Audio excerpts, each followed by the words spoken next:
ॐ स्थापकाय च धर्मस्य सर्वधर्मस्वरूपिणे अवतारवरिष्ठाय रामकृष्णाय ते नमः। यथाग्निर्दाहिका शक्ति रामकृष्णे स्थिता या सर्वविद्यास्वरूपां शारदां प्रणमाम्यहम्।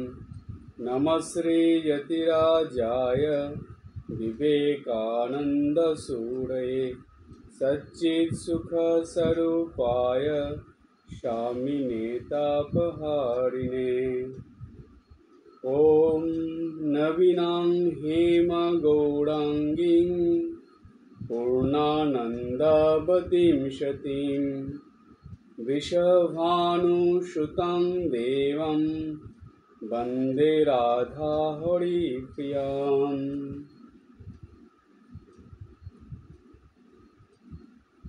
আমাদের আজকের প্রধান আলোচ্য বিষয় হলো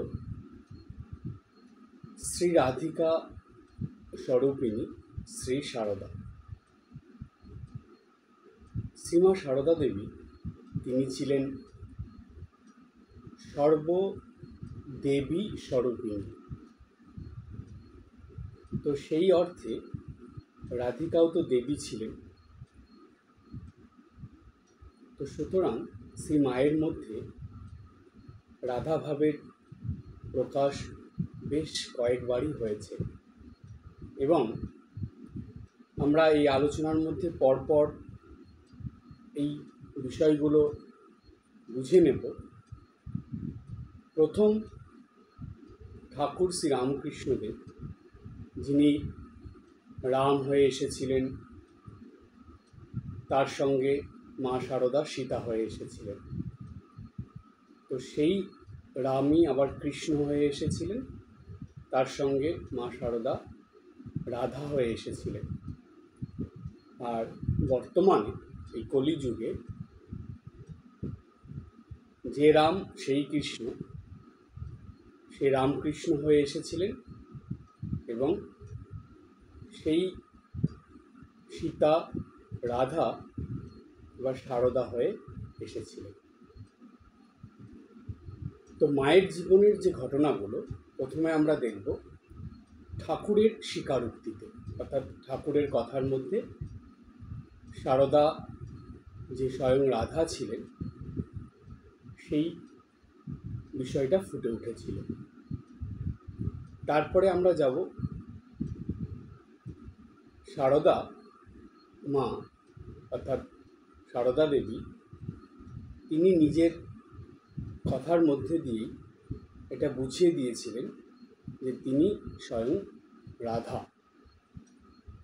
এরপরে আমরা বিভিন্ন ভক্তদের সঙ্গে সারদা মায়ের বা সারদা দেবীর যে ঘটনাগুলো, সেগুলো ভক্তরা যেভাবে বলেছে তাদের কথা থেকে এটা পরিষ্কারভাবে বোঝা যাবে যে মাই স্বয়ং অর্থাৎ সারদাই স্বয়ং রাধা ছিলেন। তো প্রথমে আমরা শ্রীমা সারদা দেবীকে ঠাকুর যে রাধা বলেছিলেন বা ঠাকুর যে প্রথম বুঝিয়ে দিয়েছিলেন যে মাই রাধা, সেই ঘটনার মধ্যে যাব।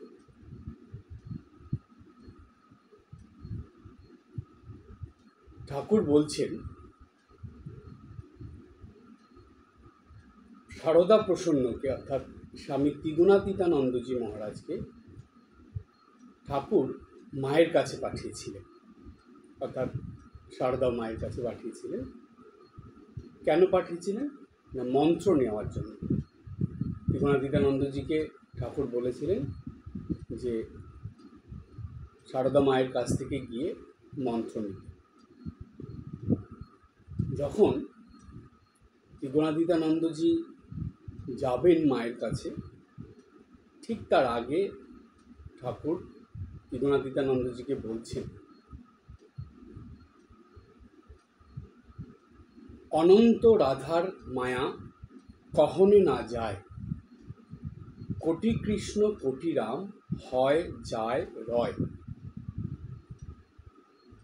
প্রশ্ন আসে মনে যে আচ্ছা, ঠাকুর হঠাৎ করে ত্রিগুণাতীতানন্দজি মায়ের কাছে যাওয়ার আগেই, অর্থাৎ সারদা দেবীর কাছে যাওয়ার আগেই ঠাকুর অন্য কিছু না বলে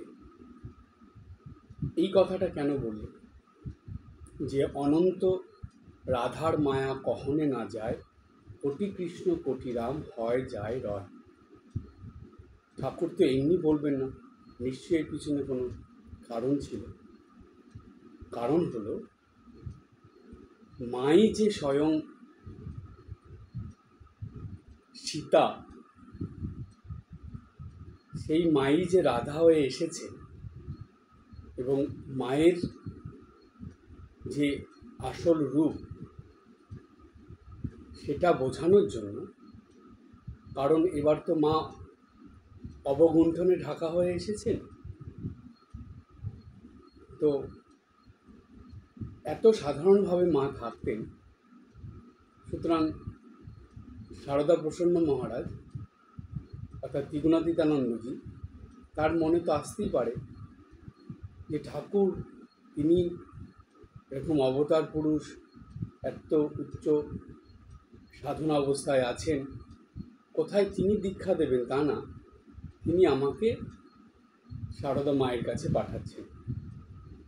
তো তার মনে যাতে এই রকম সন্দেহের অবকাশ না আসে, অবিশ্বাস না আসে, যাতে মায়ের আসল রূপটা সে মনে মনে ভেবে নিয়ে মার কাছে যেতে পারে, অর্থাৎ সারদা দেবীর কাছে যেতে পারে, সেই দিকে খেয়াল রেখেই ঠাকুর এই কথাটা বললেন। ঠিক তারপরেই ত্রিগুণাতীতানন্দজি মায়ের কাছে গেলেন। তা তখনই ত্রিগুণাতীতানন্দজি বুঝে নিলেন যে ঠাকুর মা যে স্বয়ং রাধা, তা সারদা দেবী যে স্বয়ং রাধা, সেটা কথার দ্বারা বুঝিয়ে দিলেন। এরপরে আরেকটা ঘটনায় যাই। এই ঘটনাটা ঘটে তো দক্ষিণেশ্বরের ঘটনা। মা সারদা দেবী তখন নহবতে আছেন, আর গৌরী মা তখন এসেছেন, গৌরী মাও আছেন। ঠাকুর যাচ্ছেন পঞ্চবটির দিকে, যেতে যেতে দেখছেন নহবতে গৌরী মা আর সারদা মা, অর্থাৎ গৌরী দাসী বলা হতো, গৌরী দেবী আর মা সারদা দেবী দুজনে কথা বলছেন। এবার ঠাকুর পঞ্চবটিতে যাওয়ার সময়টা খেয়াল করেছেন, খেয়াল করে মায়ের ঘরের সামনে গিয়ে, নহবতের সামনে গিয়ে তিনি বলছেন, গৌরী মাকে বলছেন যে বলো তো গৌরী দাসী, তুই কাকে ভালোবাসিস? অর্থাৎ ঠাকুর গৌরী দাসীকে জিজ্ঞেস করছেন, আচ্ছা গৌরী দাসী, তুই আমাকে বেশি ভালোবাসিস না সারদাকে বেশি ভালোবাসিস? তখন এই কথা শুনে গৌরী দাসী তো খুব সাধন ভজন করতেন, উনি ঠাকুরের কথার ভাব বুঝতে পেরেছিলেন। বুঝতে পেরে খুব সুন্দর গানের মধ্যে দিয়ে উত্তর দিলেন। কি বললেন গৌরী দাসী, কি গানটা করলেন? গৌরী দাসী ঠাকুরকে শুনিয়ে শুনিয়ে গান করলেন, রাই হতে তুমি বড় নও হে বাঁকা বংশীধারী, লোকের বিপদ হলে ডাকে মধুসূদন বলে, তোমার বিপদ হলে পরে বাঁশিতে বলো রায় কিশোরী। যেই গৌরী দাসী এই গানটা শুরু করেছেন, মা তো ভীষণ লজ্জাশীলা ছিলেন। মা এত লজ্জা পেয়েছেন যে মা সঙ্গে সঙ্গে গৌরীমার হাত চেপে ধরেছে, অর্থাৎ গৌরীমাকে গান করতে নিষেধ করছে। তো ঠাকুর সেটা বুঝতে পেরেছেন। ঠাকুর তখন হাসতে হাসতে সেখান থেকে নিজের ঘরের দিকে চলে গেলেন। তো এই যে ঠাকুর হাসতে হাসতে গেলেন, সম্মতি জানালেন, গৌরী দাসী গানের মধ্যে দিয়ে যেটা বলতে চাইলেন সেটা কিন্তু ঠাকুর বুঝলেন। এর দ্বারা এটা পরিষ্কারভাবে প্রমাণিত হয়ে গেল যে গৌরী দাসী বোঝাতে চাইলেন যে মা হলেন রায় কিশোরী, অর্থাৎ রাধারানী। সুতরাং যে লোকের বিপদ হলে ডাকে মধুসূদন, আর মধুসূদন মানে কৃষ্ণ তার বিপদ হলে বসিতে মানে বাঁশি যখন বাজায় তখন কি বলে, রায় কিশোরী অর্থাৎ রাধাকে ডাকে। তো সুতরাং রাধাই বড়, তো সেটা বুঝিয়ে দিলেন। তো এটা বুঝে নিয়ে ঠাকুর আস্তে আস্তে চলে গেল। এই যে দুটো ঘটনা, এই ঘটনা দুটো আমরা পাই যে ঠাকুরের স্বীকারোক্তিতে বা ঠাকুরের উপলব্ধিতে বা ঠাকুরের কথার মধ্যে দিয়ে এটা বোঝা গেল যে মা যে স্বয়ং রাধা ছিলেন এটা ঠাকুর বুঝিয়ে দিলেন। এরপরে আসবো আমরা মায়ের স্বীকৃতি দিতে, অর্থাৎ মা যে স্বয়ং রাধা সেটা মা স্বীকার করেছিলেন। কি ঘটনা? মায়ের অর্থাৎ সারদা মায়ের নিজের রাধা রূপের স্বীকৃতি কিন্তু খুব বিরল ঘটনা। তো একবার একজন ভক্ত জিজ্ঞেস করলেন মাকে যে মা, ঠাকুরের জপ তো আমাকে বলে দিয়েছেন, ঠাকুরের জপ কিভাবে করতে হবে, কি নাম বলতে হবে সেটা তো আপনি আমাকে বললেন, সেটা আমি জানি, কিন্তু আপনার নাম জপ যদি করতে হয় তাহলে আমি কি নামে জপ করব, অর্থাৎ কীভাবে আপনার জপ করব? এই কথা শুনে মা তখন বললেন, প্রথমেই বললেন, তুমি রাধা বলতে পারো। এই কথা বলে মা চুপ থাকলেন। তো ভক্তরা বলছেন, ও রাধা বলে জপ করব, অন্য কিছু বলতে হবে না? তখন মা বললেন, না, রাধা বলতে পারো, কি অন্য কিছু তুমি বলতে পারো, তোমার যেটা সুবিধা মনে হবে বলবে, আর যদি কিছু না পারো শুধু মা বললেই হবে, অর্থাৎ শুধু মা বলে জপ করলেই হবে। তো ওই যে ঘটনাটা, মানে যে ঘটনাটা এখন বলা হলো, এতে করে কিন্তু দেখুন ভক্তটা প্রশ্ন করার সঙ্গে সঙ্গে মা প্রথমে কি বেরোলো, যে তুমি রাধা বলতে পারো, অর্থাৎ রাধা নাম নিয়ে জপ করতে পারো। এটা মা নিজের কথার দ্বারা বুঝিয়ে দিলেন যে মা স্বয়ং রাধা। এরপরে দ্বিতীয় ঘটনা, বৃন্দাবনে মা জনৈক ভক্তের কাছে প্রশ্নের উত্তরে বলেছিলেন, একজন ভক্ত মাকে একটা প্রশ্ন করেছিলেন, বৃন্দাবনের ঘটনাটা। সেখানে সেই প্রশ্নটা শুনে মা উত্তর দিয়েছিলেন, আমি রাধা, এই কথা মা বলেছিলেন।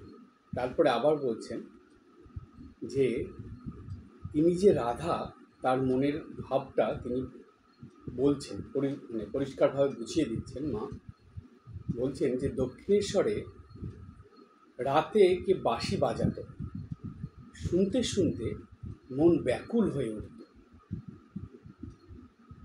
মনে হতো সাক্ষাৎ ভগবান বাঁশি বাজাচ্ছেন, অমনি সমাধি হয়ে যেত। এই সমাধির কারণ কি, সেটাই আমাদের প্রশ্ন। যে মা ওই যে রাতের বেলা বাঁশির শব্দ শুনতো, শুনতে শুনতে মন ব্যাকুল হয়ে উঠত, তো সেই মনের ভাব এমন হতো যে মনে হতো সাক্ষাৎ ভগবান অর্থাৎ শ্রীকৃষ্ণ বাঁশি বাজাচ্ছে, আর মা অমনি সমাধিস্থ হয়ে যেতেন, অর্থাৎ সমাধি ভূমিতে চলে যেতেন। সমাধি ভূমিতে যেতেন মানে মার মন, অন্তরাত্মা সব কিছু, মানে তনু মন প্রাণ সব সেই বাঁশির শব্দের ওইখানে চলে যেত। এই ঘটনার পরিপ্রেক্ষিতে আমরা পাই যে রাধাকৃষ্ণের জীবনীতে কৃষ্ণ যখন বাঁশি বাজাতো তখন রাধা সব কিছু ছেড়ে ছুটে কৃষ্ণের কাছে চলে যেত, অর্থাৎ তার আর জগৎ সংসারের কোনো কিছু মনে থাকতো না। এই যে জগৎ সংসার থেকে মন উঠে যাওয়া, এটাই তো সমাধির অবস্থা, এটাই তো সমাধি। ঠিক সারদা মায়ের তাই হতো। এই বাঁশির শব্দ শুনে মাও কিন্তু বলা যায় সেই শুনতেন, যে মা বলছেন মনে হতো সাক্ষাৎ ভগবান বাঁশি বাজাচ্ছেন অর্থাৎ কৃষ্ণ, আর মা সেখানে চলে যেতেন, অর্থাৎ রাধা বলে তবেই না যেতেন। তো এই হলো মায়ের কথার দ্বারা আমরা বুঝলাম যে দুটো ঘটনার দ্বারা যে মা যে স্বয়ং রাধা তিনি তার নিজের কথার দ্বারাই বুঝিয়ে দিলেন। এরপরে আমরা ভক্তদের জীবনে, অর্থাৎ ভক্তরা যে বুঝতে পেরেছিলেন যে মা রাধা এবং সেই ঘটনাগুলো যে তারা বলেছিলেন তার মধ্যে যাব। ভক্তদের বলা ঘটনার মধ্যে যাওয়ার আগে আমরা আরও দু একটা জিনিস একটু জেনে নিই। রাধা ভাবের যে গান, সেই গান সারদা মায়ের বা সারদা দেবীর খুব প্রিয় ছিল। আর শুধু প্রিয় ছিল না, মা এই রাধা ভাবের গান শুনতে শুনতে সমাধিস্থ হয়ে যেতেন, ভাবে চলে যেতেন। আবার নিজেও গুনগুন করে প্রায়ই একটা রাধার ভাবের একটা গান করতেন, যেই গানটা ঠাকুর মাকে শিখিয়ে দিয়েছিলেন। আবার মা এই গানটা মানে এতবার করেছিলেন বা করতেন যে মায়ের কাছ থেকে শুনে শুনে রাধু দিদিও সেই গানটা শিখে নিয়েছিলেন, রাধু দিদিও করতে পারতেন। তো ঠাকুর মাকে রাধা ভাবের কোন গানটা শিখিয়ে দিয়েছিলেন? গানটা ছিল, যদি কিশোর তোমার কালা চাঁদের গোকুল চাঁদের উদয় ঘুচল হৃদে, দুঃখকে নাশিবে আর কৃষ্ণ বই আধার, কৃষ্ণপক্ষে এখন থাকবি রাধে। আরও আছে গানটার। তো এই যে গানটা, এটা ঠাকুর নিজে মাকে শিখিয়ে দিয়েছিলেন সারদা দেবীকে। তো সারদা মা সেই গানটা প্রায়ই করতেন, আর মার কাছ থেকে শুনে শুনে রাধু দিদিও শিখে নিয়েছিলেন, রাধু দিদিও করতেন। এরপরে আমরা আর একটা ঘটনা পাই। স্বামী তপানন্দজি মহারাজ একজন ছিলেন, তিনি মায়ের কাছে আসতেন, সারদা মায়ের কাছে। তিনি খুব সুন্দর গান করতেন এবং নিজে গান লিখতেন এবং গান করতেন। তো তপানন্দজি একদিন একটা গান মাকে শুনিয়েছিলেন। সেই গানটা শুনে মা এত খুশি বা আনন্দিত হয়েছিলেন এবং গভীর ধ্যানে মা ডুবে গিয়েছিলেন। তারপরে সেই গানটা মা লিখে রেখেছিলেন, কাউকে দিয়ে লিখিয়ে নিয়েছিলেন। সেই তপানন্দজির গাওয়া গানটা বা লেখা গানটা কী ছিল, যেটা মা বারবার শুনতেন এবং যে গানটা লিখিয়ে নিয়েছিলেন, সেই গানটা ছিল, হৃদি বৃন্দাবনে আমারই কারণে সর্বনাশাবাসী বেজেছে এবার, তাঁরে জানি না তবু যে ভুলি লোকলাজে, পাগলিনী ধাই অভিসারে তাঁর। এত সুন্দর গান এটা, যে মা শুনতে শুনতে এবং সেই রাধা ভাবে ডুবে যেতেন। মানে এতটাই গভীর চিন্তার মধ্যে মা ডুবে যেতেন যে গান শেষ হওয়ার পরেও মার সেই ভাব কাটত না। অনেক সময় পরে মা স্বাভাবিক হতেন। এছাড়াও মায়ের জীবনে অনেক ঘটনা এগুলো পাওয়া যায়, যে রাধা ভাবের গান হলেই মা খুব মন দিয়ে শুনতেন এবং গান শুনতে শুনতে ধ্যানস্থ হয়ে যেতেন, মার সমাধি অবস্থায় পৌঁছে যেতেন।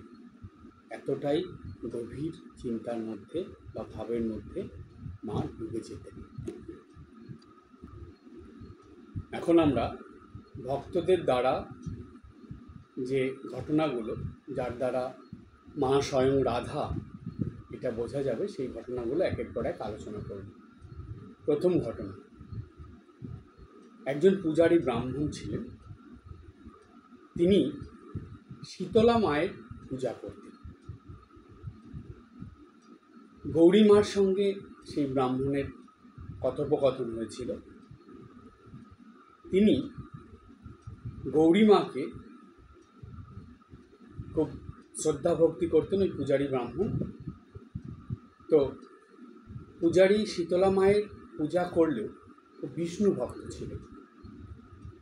তো একদিন গৌরী মাকে সেই পূজারী ব্রাহ্মণ বলছেন যে তার বৃন্দাবনে রাধারানীকে দর্শন করার খুব ইচ্ছা, এটা তিনি গৌরী মাকে জানিয়েছেন।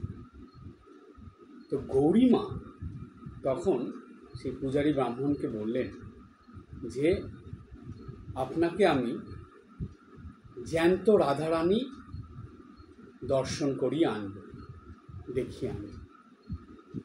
তো গৌরী মা এরপরে সারদা মার কাছে এসে কথার প্রসঙ্গে এই কথাটা বলেছে।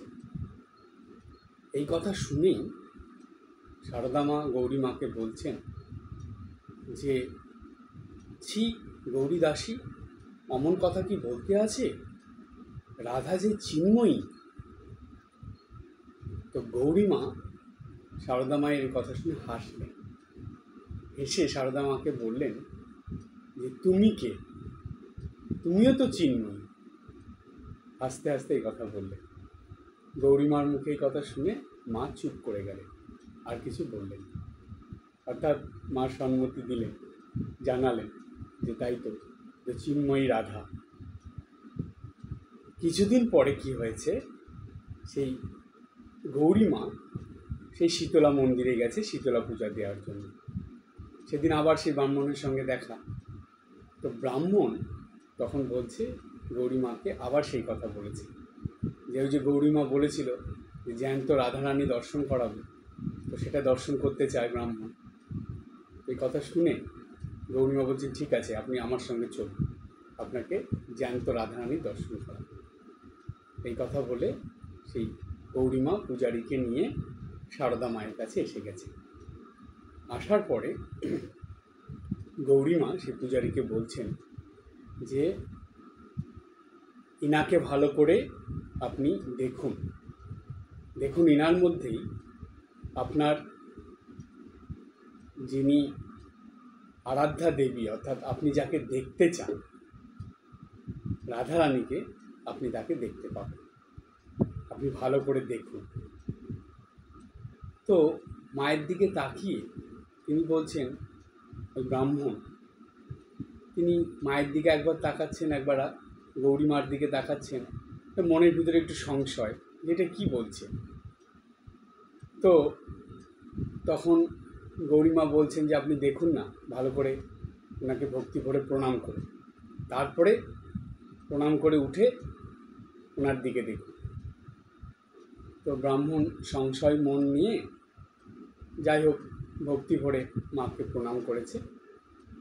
প্রণাম করে যখন মাথা তুলেছে, তুলে যখন মায়ের দিকে তাকিয়েছে, মায়ের মুখের দিকে, তখন দেখছে যে সেই মুখমণ্ডলে অপূর্ব রাধিকা রূপ। সেই রাধিকা রূপ দেখে করজোড়ে মানে হাত জোর করে মায়ের দিকে তাকিয়ে হাত জোর করে সেই ব্রাহ্মণ বলতে লাগলেন, কি বলছেন বা কি বলেছিলেন, ব্রাহ্মণ বলতে লাগলেন, বন্দে রাধাম আনন্দ রূপিণম, বন্দে রাধাম আনন্দ রূপিণম, বন্দে রাধাম আনন্দ রূপিণম। শুধু এই কথা বলছেন মায়ের দিকে তাকিয়ে। এই যে ঘটনাটা, এই ঘটনার দ্বারা আমরা কি বুঝলাম, যে মাই যে স্বয়ং রাধা, চিন্ময়ী রাধা, সেটা মা প্রমাণ দিলেন। সেই পূজারী ব্রাহ্মণকে দেখিয়ে দিলেন। ব্রাহ্মণ সেই বন্দে রাধাম আনন্দ রূপিণম সেটা বলতে বলতে আনন্দের সঙ্গে সেখান থেকে ফিরে চলে গেলেন। এবার দ্বিতীয় ঘটনায় আসি। দ্বিতীয় ঘটনা হলো, মা হারা এক বালক, অর্থাৎ একটা ছেলে এসেছে শ্রী মায়ের কাছে। তো শ্রীরামকৃষ্ণ পুঁথি পড়ে সেই ছেলেটা সারদা মায়ের কথা জানতে পেরেছে। তো তিনি মানে সেই ছেলেটা এটাও জেনেছে যে মাই স্বয়ং কালী, মাই স্বয়ং রাধা। তো আবার ঠাকুর আর মা এক, অর্থাৎ মা আর ঠাকুর আলাদা নন, এটাও সে মনে মনে ভেবে এসেছে। আর এইরকম ভাবনা নিয়ে সে মার কাছে এসেছে। মা কিন্তু তখন অসুস্থ, মায়ের শেষ সময়। তখন মা অসুস্থ হয়ে আছেন, তবুও মায়ের কাছে ছেলেটা যখন এসেছে তখন মাকে প্রণাম করার জন্য তাকে পাঠানো হয়েছে। সে মায়ের কাছে এসে যখন প্রণাম করছে, তার মনের ভিতরে কিন্তু ওই ভাবটা রয়েছে। ওই চিন্তা করতে করতেই সে মায়ের কাছে এসেছে এবং মাকে ওই চিন্তা ভাবনা নিয়েই প্রণাম করছে যে মাই হলেন ঠাকুর, মাই হলেন ভবতারিণী কালীমা, আমার মাই হলেন রাধা। তো সুতরাং শ্রী সারদা মাকে প্রণাম করার সময় যখন এটা ভাবছে ছেলেটা, ভাবতে ভাবতে সে মাকে খুব ভক্তি করে প্রণাম করে যখন মায়ের দিকে তাকিয়েছে, তখন দেখেছে যে মায়ের মধ্যে ঠাকুরকে দেখেছে, তারপরেই কালীকে দেখেছে। এবার কালী মায়ের ওই রূপ দেখে ছেলেটা খুব ভয় পেয়ে গেছে। সে ভীত হয়ে একদম সে অজ্ঞানের মতন হয়ে পড়েছে। তখন মা তার মাথায় হাত বুলিয়ে দিয়েছে। দেওয়ার পর সেই ছেলেটা আবার চোখ খুলে তাকিয়েছে। তাকিয়ে তখন যেই মায়ের দিকে তাকিয়েছে, তখন তার মধ্যে আর সেই ভয়টা নেই। সে তখন আনন্দে হাসছে, খুব আনন্দ পাচ্ছে মায়ের দিকে দেখে। তখন সে দেখছে যে প্রথমে ঠাকুরকে দেখেছে রামকৃষ্ণদেব, তারপরে ভবতারিণী মা কালী মাকে দেখেছে, এরপরে দেখলো রাধাকে। যেই রাধাকে দেখেছে তখনই তার আনন্দে মন ভরে গেছে আর ভয়টায় সব দূর হয়ে গেছে। তখন মা সেই ছেলেটাকে বললেন যে বাবা, তুমি যেটা মনে করে এসেছিলে সেটা দেখতে পেয়েছো তো? তোমার দর্শন হয়েছে তো? ওই যে শেষে যে রূপটা দেখলে, ওটাই তুমি মনে করে রাখবে এবং ওই ভাব নিয়েই তুমি চলবে, তোমাকে আর মা বলতে হবে না। এই কথা বলে ছেলেটাকে বিদায় দিলেন। ছেলেটা চলে গেল। এ হলো দ্বিতীয় ঘটনা। এবার আমরা আসবো তৃতীয় ঘটনা। তৃতীয় ঘটনা হলো এটা আমরা পাই ক্ষীরোদবালা দেবীর স্মৃতিকথা। ক্ষীরোদবালা দেবী বলছেন যে একদিন তিনি মায়ের বাড়ি গেছেন, তো তার সঙ্গে তিনি প্রমোদা দত্ত বলে একজন ডাক্তারকে নিয়ে গেছেন। সেই প্রমোদা দত্ত ডাক্তার হলেও খুবই ভক্তিমতী মহিলা ছিলেন। তো তিনি ঠাকুরের কথা শুনেছেন, ঠাকুরকে খুবই শ্রদ্ধা ভক্তি করতেন এবং তারপরে যখন মায়ের কথা এসেছেন, মাকেও দর্শন করেননি, কিন্তু মাকে না দেখেই তার ভীষণ মায়ের প্রতি শ্রদ্ধা ভক্তি ভালোবাসা। এবার মাকে দর্শন করার জন্য তার মন ব্যাকুল হয়ে উঠেছে প্রমোদা দত্তের। সেই প্রমোদা দত্ত তখন সেই ক্ষীরোদবালা দেবীর সঙ্গে এসেছেন মায়ের কাছে মাকে দর্শন করতে, মায়ের বাড়িতে উদ্বোধনে। তো তখন মা ওই তার বাড়ির মায়ের বাড়ির দোতলায় ছিলেন। তা দোতলায় উঠেছেন ক্ষীরোদবালা দেবীর সঙ্গে প্রমোদা দত্ত ডাক্তার যিনি। গিয়ে দেখছেন যে যেতে যেতে তিনি দেখছেন মায়ের একটা ধ্যানস্থ ফটো তিনি দেখেছেন। প্রমোদা দত্ত দেখে অনেকক্ষণ মায়ের সেই ফটোটার দিকে প্রমোদা দত্ত তাকিয়েছিলেন। একভাবে তাকিয়ে তিনি মায়ের সেই ফটোটা দেখছেন। তো দেখে তো প্রমোদা দত্ত বলছেন, হঠাৎ করে দেখতে দেখতে বলে উঠলেন যে ইনি স্বয়ং রাধা, ইনি স্বয়ং রাধা। এরপরে মার কাছে গেলেন, মাকে দর্শন প্রণাম করলেন ও মার প্রসাদ আঁচলে বেঁধে নিয়ে বাড়ি ফিরলেন। তো বাড়ি ফিরে এসে তিনি স্বামীকে বলছেন যে দেখো, আজ আমি যেখানে গিয়েছিলাম সেটা হলো একটা স্বর্গ, আর যাকে আমি আজকে দর্শন করে এসেছি, স্পর্শ করে এসেছি, তিনি আর কেউ নন, তিনি হলেন স্বয়ং রাধারানী, অর্থাৎ স্বয়ং রাধা। এই কথা কিন্তু সেই প্রমোদা দত্ত ডাক্তার বলেছিলেন। তাই প্রমোদা দেবীর যে বর্ণনা, তো তার থেকে আমরা এটা স্পষ্ট বুঝে গেলাম যে মা যে স্বয়ং রাধা, তো প্রমোদা দেবীর যে মনের ভাব ছিল সেই ভাবের ঠিক যেমনভাবে তিনি মাকে দেখতে চেয়েছিলেন সেইভাবেই দর্শন দিয়েছেন, অর্থাৎ রাধা ভাবেই মা তাকে দর্শন দিয়েছে। এরপরে দোল পূর্ণিমার একটা ঘটনা, চতুর্থ ঘটনা। দুটি অল্প বয়স্ক ছেলে এবং আরেকটি একটু বেশি বয়স্ক যুবক, তো তারা তিনজনে এসেছে মাকে প্রণাম করতে। মাকে প্রণাম করতে এসে সেই ছোট ছোট ছেলে দুটি আবির নিয়ে এসেছে সঙ্গে করে। এসে মার কাছে এসে বলছে, আবির দেব, তোমাকে আবির দেব। তো মায়ের গায়ে আবির দিতে চাইছে। তো এই আবিরের কথা শোনা মাত্রই যে আবির দেবে, মা এমনি ধীর স্থির শান্ত ছিলেন। যেই ছেলে দুটো এসে আবির দেওয়ার কথা বলেছেন আর ছেলেদের হাতে আবির দেখেছে মা একদম সেই মায়ের অদ্ভুত একটা ভাবান্তর হলো। হঠাৎ করে মা আবির দেব এটা বলে তিনি একদম চপলা বালিকার মতন হয়ে গেলেন। গিয়ে তো তখন মা আবির হাতে নিয়ে নিলেন। এবার ওই ছেলেগুলো মায়ের পায়ে আবির দিয়ে মাকে প্রণাম করছেন, আর মা কি করেছেন, ওই আবির যে হাতে নিয়েছেন সেই চপল ভঙ্গিতে তিনি সেই ছেলেগুলোর গায়ে আবির ছিটিয়ে দিচ্ছেন, আবির নিক্ষেপ করে দিচ্ছেন। সে এমনভাবে দিচ্ছেন, এখন উপস্থিত যারা ছিলেন তারা দেখে মনে করছেন যে সেই বৃন্দাবনে যে দোলের সময় যেমন দোল পূর্ণিমার উৎসবে হয়, সে যেভাবে দোল খেলা হয় বা বলা যায় সেই আমরা যে ছবিতে পাই বা বইতে বর্ণনার মধ্যে পাই যে রাধা রানী যেভাবে দোল খেলেছিলেন তার সখীদের নিয়ে, ঠিক মায়ের মধ্যে সেই ভাব। মা সেই রকম ভাব নিয়ে আবির ছড়িয়ে দিচ্ছে, যে আবির দেব বলে সবার গায়ে, সেই ছেলেগুলোর গায়ে আবির ছড়িয়ে দিচ্ছে।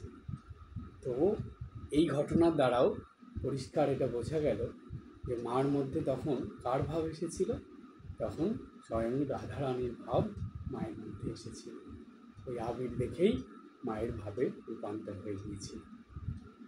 তো এই যে আলোচনা হলো সেই ঠাকুরের কথা, মায়ের নিজের স্বীকারোক্তি, তারপরে রাধা ভাবের গান, এবং সেই সঙ্গে এই যে ভক্তদের ঘটনাগুলো, এই সবগুলো ঘটনা যদি খুব ভালো করে চিন্তা করা যায় তাহলে এটা নিঃসন্দেহে নির্দ্বিধায় বলা যায় যে মায়ের যে স্বয়ং রাধা ছিলেন, যে শ্রী রাধিকা স্বরূপিণী শ্রী সারদা, এতে আর কোনো সন্দেহের অবকাশ থাকে না। আর এই কথা বললেও এটা কোনো অত্যুক্তি হয় না।